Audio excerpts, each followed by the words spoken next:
اس لیے اللہ تعالیٰ سے کسی بات کو تسلیم کرانے کا آسان طریقہ بتا رہا ہوں کہ آپ اللہ کی بات کو مانتے جاؤ، خود بخود آپ کی خواہشات چلتی جائیں گی.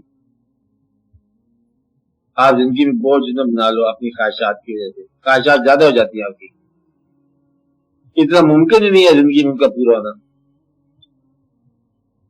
اصل میں تو زندگی گزارنی ہے آپ نے، بتوں کی بات ہے زندگی گزر رہی ہے اور خواہش نہیں پوری ہوئی. کیا بات ہے، سمجھے؟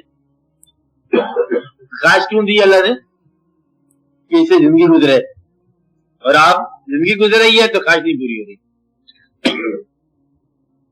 تو وہ خواہش جس کے پورا نہ ہونے سے زندگی ختم نہ ہو، وہ خواہش بھی صحیح. وہ خواہش جس کے پورا ہونے سے زندگی جاری ہو، وہ خواہش صحیح ہے. بات سمجھ آ رہی ہے؟ تو وہ خواہشات جو ہیں جس سے زندگی میں کوئی فرق نہیں پڑتا، وہ خواہشات نہ بھی پوری ہوتا ابھی زندگی چل جاتی. زندگی اور عبادت یہ کسی خواہش کے ساتھ مشروط نہیں ہے. اب میری بات سمجھ کہ اتنی دولت ہو تو زندگی گزرے گی نہیں، غریب کی بھی گزر جائے گی، امیر کی بھی گزر جائے گی. یا یہ کہ اتنی دولت ہو تو پھر ہم عبادت کریں گے، نہیں. ہر معیار پہ ہر طرح کے لوگوں نے عبادت، ہر دور کا آدمی. یہ تو کمال کی بات ہے نا، ہر دور کا آدمی جو ہے نا وہ رویا بھی ہے ہنسا بھی ہے.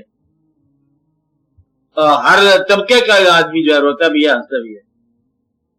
ہر طرح کا انسان جو ہے خواہشات اس کی پوری بھی ہوتی ہیں، خواہشات رہ بھی جاتی ہیں. اس سے تو بچ کون سکتا، اس بات ہے آنسو سے اور مسکراہٹ سے بچ نہیں سکتا، غم اور خوشی سے انسان بچ نہیں سکتا، زندگی اور موت سے بچ نہیں سکتا. پھر باقی کیا آزمائش کی ہے اپنے خواہشیں اللہ کے حوالے کرو،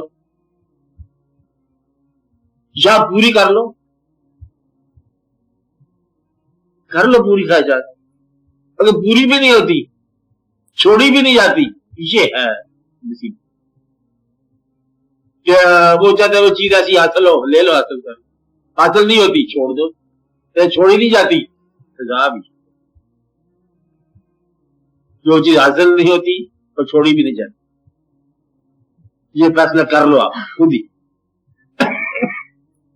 اللہ تعالیٰ مہربانی کرے گا کہ آپ کے فیصلے کے ساتھ. اب یہ بڑا راز کی بات ہے، اٹھتا کب ہے اللہ تعالیٰ سے ایمان. میری بات سمجھ رہے؟ آپ سمجھ نہیں رہے میری بات.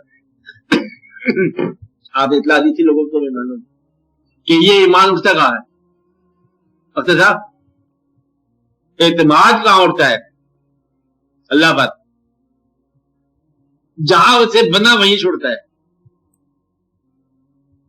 جہاں سے بنتا ہے اعتماد وہیں سے اٹھتا ہے. یہ بات نہیں.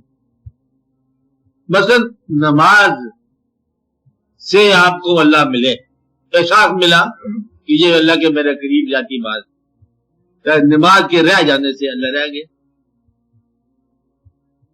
ماں کی رضامندی سے اللہ ملا تو ماں کی ناراضگی جو ہے نا اللہ کے دوری. جس آدمی نے کہتا ہے اس پہاڑ پہ چلتا ہوں تو میں اللہ کے بہت قریب ہوتا ہوں، حالانکہ پہاڑ ہے. جس دن اس پہاڑ پر چلنے کی حکم بند ہو گیا، اللہ سے دور ہو گیا. کسی آدمی کو جھوٹا شیخ مل گیا تو اس کے تصور میں اس نے اللہ طے کر لیا اپنا. آواز میں نے کیا کیا؟ اللہ طے کر لیا. تو بعد میں پتہ چلا کہ یہ جھوٹا آدمی ہے. اب بزرگ کہا ہے تو چپکے سے اس کے لیے دعا کر. تیرے پاس عرفان آ گیا اس کے لیے دعا کر. اگر تیرے پاس بھی نہیں آیا تو اس کے پاس بھی نہیں ہے تو تلک ادب کا کیمرہ خاموش ٹوٹتا یہاں پر ہے. یہ بات سمجھ نا.